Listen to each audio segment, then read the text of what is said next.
And then finally, you get to come back as a human being. And see, all of these are going to have hierarchies too. Like the highest rung of animal is the Brahma bull from India. Brahman, Brahma. The highest Hindu caste, the Brahman caste. So it's associated with the hierarchy and the Godhead. So congratulations, by the way. You are all coming down the home stretch towards Godhood. Well, because as far as I can tell, you're all humans in this room. Not to exclude you, but, you know, that's probably a different trajectory that I am still working on. But you guys are all doing great, and if you don't mind, I'm going to move over here and make this bigger.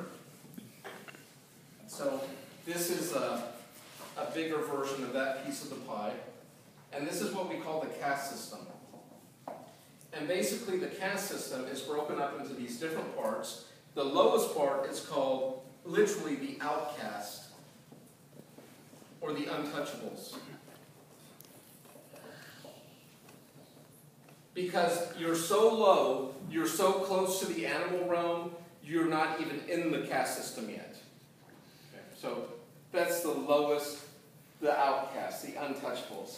And then below that, you're going to have, and these are all humans, although I know in some of the lower castes, a lot of them complain they're not even treated as well as animals in India and other places.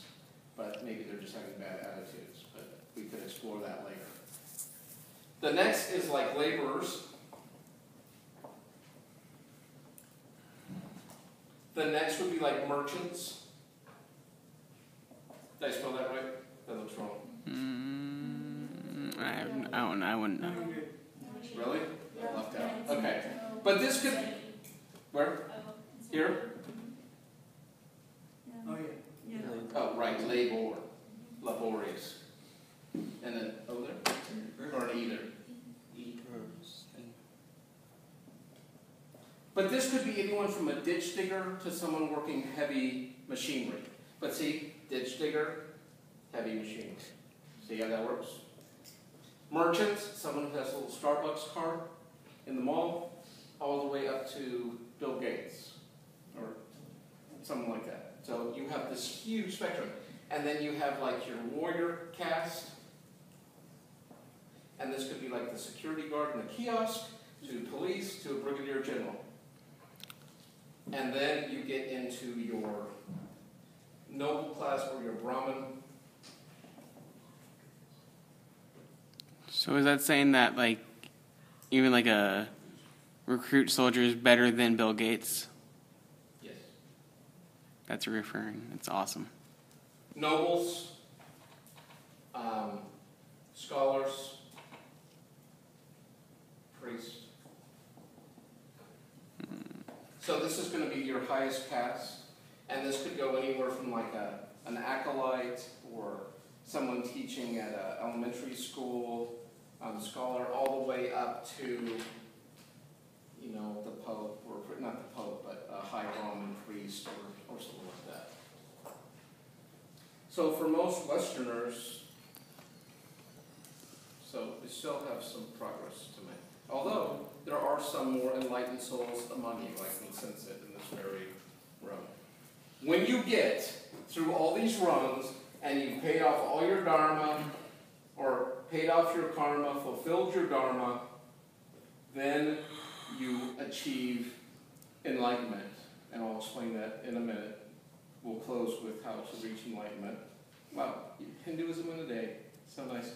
You get flung back off into the sea of Brahman, and you realize that's who you were. And I have them over here and over here, but remember, it's all happening in one place. This is here, and this is here.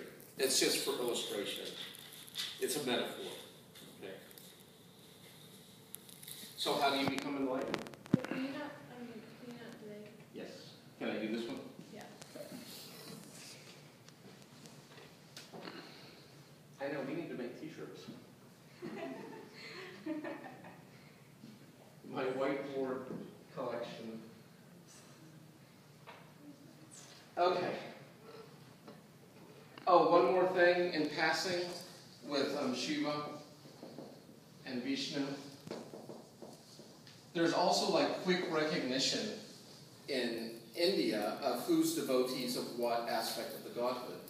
And it's not really fair to compare them to like Catholics and Protestants, but kind of like different sects or different ways of looking at things, a little different theology perhaps. The devotees of Vishnu are going to have vertical, what's called tika marks on their foreheads, like this. Sometimes they'll connect them to make it look like a U or a V, which helps with Vishnu to help you remember. So they're like these tika marks. And then the devotees of Shiva, on their foreheads, will have horizontal tika marks, usually 3, like this. If you saw Disney's The Lion King, when Rafiki kind of like dedicated the young lion cub, he dedicated him to the god Shiva. I might have like yelled in the theater when I saw that. It kind of caught me by surprise. I was like, "Whoa, holy Hinduism!" Anyways, Holy Hinduism. so what's the point? Where are we trying to go with all this? And the idea here is, just give me a moment.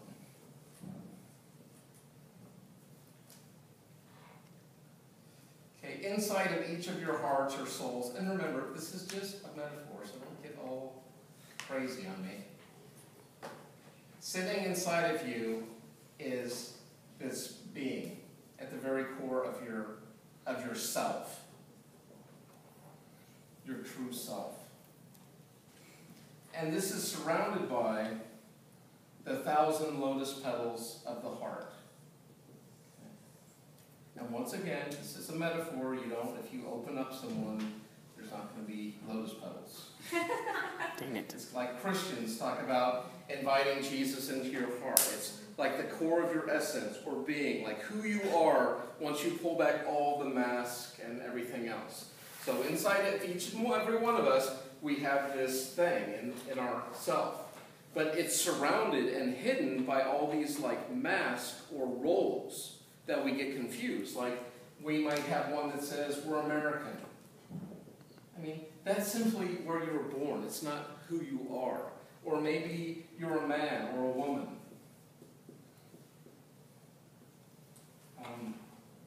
Maybe you're a brother or a sister or a son or a daughter or a niece or a nephew. And then maybe your profession. Maybe you're a teacher. Maybe you're a student. Maybe you're a Hindu. Maybe you're a Christian. These are just roles, things you do. Maybe you're white. Maybe you're black. Maybe you're Indian. And you have all these different things. Maybe you're a phlegmatic. Maybe you're a sanguine. Maybe you're a choleric. Maybe you're an optimist. Maybe you're a pessimist. All these different masks or roles or things that you do, but it's not who you are. And through yoga, and I'll talk about more of that later. I might have a guest speaker come in and teach you a few techniques, take you on a little journey. And through yoga and other meditation techniques, through this, it's like a peeling away of the mask inside. And as you peel back that last lotus mask, or that last petal hiding your true self, and you see who you really are inside, it's kind of like, ollie ollie oxen free, and you've been playing this cosmic game of hide and seek with yourself, and you've found yourself within yourself. And who is yourself? It's the Atman. And Atman is the localized version of Brahman. The God within is the same as the God without. The totality of reality, there is only one thing. It's you that's been going on this cosmic journey. It's you who found yourself inside yourself. And it's you who returns to yourself. But there's nowhere to go. There's nowhere to return. It's all as it is, as it ever was, and ever shall be. And that, I think, is good for today. Woo!